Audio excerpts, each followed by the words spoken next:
Hello दोस्तों, good morning to all of you. तो कैसे हैं? उम्मीद करते हैं बहुत अच्छे होंगे। तो आज हम आपके बीच जय बोर्ड क्लास 11 बायोलॉजी का मोस्ट इम्पोर्टेंट फ्यूचर लेकर आ गए हैं, जो मेरा बायोलॉजी का ये सेकेंड पार्ट है। तो इससे पहले अगर आप पार्ट 1 को नहीं देखे हैं तो सबसे पहले जाकर के पार्ट 1 को देख लीजिए, क्योंकि पार्ट 1 में भी मोस्ट इम्पोर्टेंट क्वेश्चन को बताया गया है, जिसमें कुल संख्या थी, प्रश्नों की कुल संख्या थी 18 और इस पार्ट 2 में है कुल प्रश्नों की संख्या 20 है। तो आप जाकर के पहले पार्ट 1 को देख लीजिए, और अगर वीडियो अच्छी लगे तो लाइक करें, सब्सक्राइब करें और अपने दोस्तों में जरूर शेयर करें। तो चलिए क्वेश्चन नंबर पहला देखते हैं। जो पहला क्वेश्चन नंबर क्या कहता है? क्वेश्चन नंबर पहला कहता है कौमा आकार के जीवाणु को क्या कहते हैं? जो कौमा आकार के जीवाणु होता है उसे क्या कहते हैं? तो उसको बोलते हैं विब्रियो।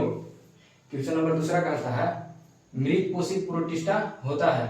मृत पोषी प्रोटिस्टा कौन होता है? तो होता है अपवंक कवक। अपवंक कवक जो होता है वो होता है मृत पोषी प्रोटिस्टा। और क्वेश्चन नंबर तीसरा देखिए क्या कहता है। क्वेश्चन नंबर तीसरा कहता है किसमें कोशिका भित्ति नहीं पाई जाती है, या इसी क्वेश्चन को पलट के पूछ सकता है कि किसमें कोशिका भित्ति उपस्थित नहीं होती है। तो ये हो जाएगा माइकोप्लाज्मा। माइकोप्लाज्मा में जो होता है वो कोशिका भित्ति उपस्थित नहीं होता है।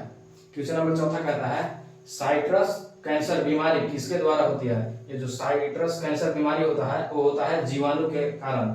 क्वेश्चन नंबर 5वां कहता है रोटी के कवक को क्या कहते हैं? जो रोटी होता है उस रोटी में कवक पाया जाता है, उस कवक को क्या बोलते हैं? उस कवक को बोलते हैं राइजोपस।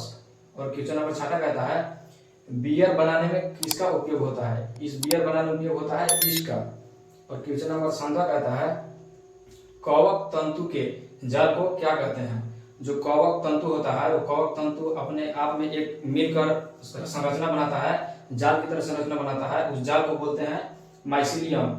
और क्वेश्चन नंबर 8वां कहता है सरसों का परजीवी फंजाई है। सरसों का परजीवी फंजाई है वो होता है एल्बुगो।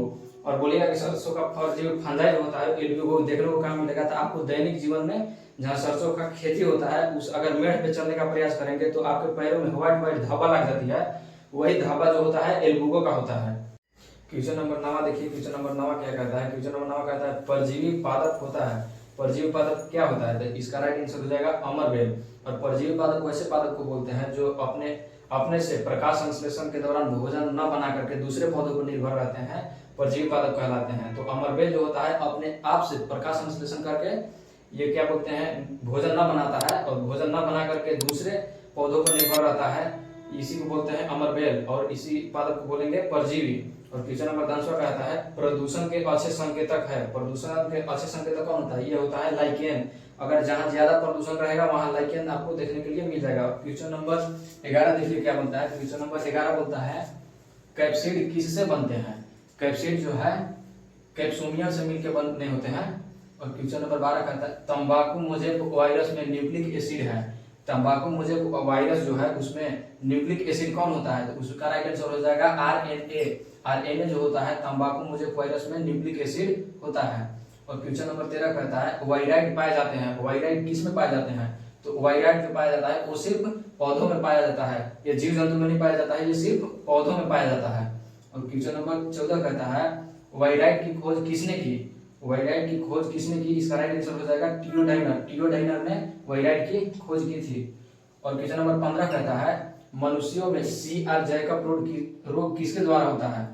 मनुष्य में CR जैकब रोग जो होता है वो होता है प्रोसंक। और इसी प्रोसंक का दूसरा नाम है प्रियोन। यानी कि प्रोसंक और प्रियोन एग्जाम में किसी भी इस दो में से किसी एक को दे देगा और बोल देगा मनुष्य में CR जैकब रोग किसके द्वारा होता है? तो ये प्रोसंक भी हो सकता है या प्रियोन भी हो सकता है। तो ये दोनों में से कोई भी एक हो जाएगा, आपको देख लेना है। और क्वेश्चन नंबर 16 कहता है हरा शैवाल में कौन सा क्लोरोफिल प्रभावी होता है? जो हरा शैवाल होता है उसमें क्लोरोफिल जो होता है हरे रंग का, उसमें कौन सा क्लोरोफिल जो है वो प्रभावी होता है? तो इसका आंसर हो जाएगा ए तथा बी।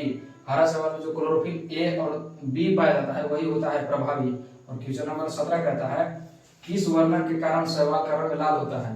किस वर्ण के कारण शैवाल का रंग लाल होता है? इसका आंसर हो जाएगा फाइकोएरिथ्रिन। और क्वेश्चन नंबर 18 कहता है किस ब्रायोफाइट से पीट प्राप्त होता है? किस ब्रायोफाइट से पीट प्राप्त होता है? तो इसका राइट आंसर हो जाएगा स्फेग्नम। क्वेश्चन नंबर 19 कहता है पादप जगत का उभयचर कहा जाता है। पादप जगत का उभयचर किसे कहा जाता है? ब्रायोफाइट को। और क्वेश्चन नंबर 20 कहता है पादप जगत का सबसे बड़ा वर्ग है, ये होता है सबसे बड़ा वर्ग है एंजियोस्पर्म। चलिए हमारा 20 क्वेश्चन समाप्त हुआ। इसके बाद आप लोग जाकर बायोलॉजी का पार्ट 1 देख लीजिए।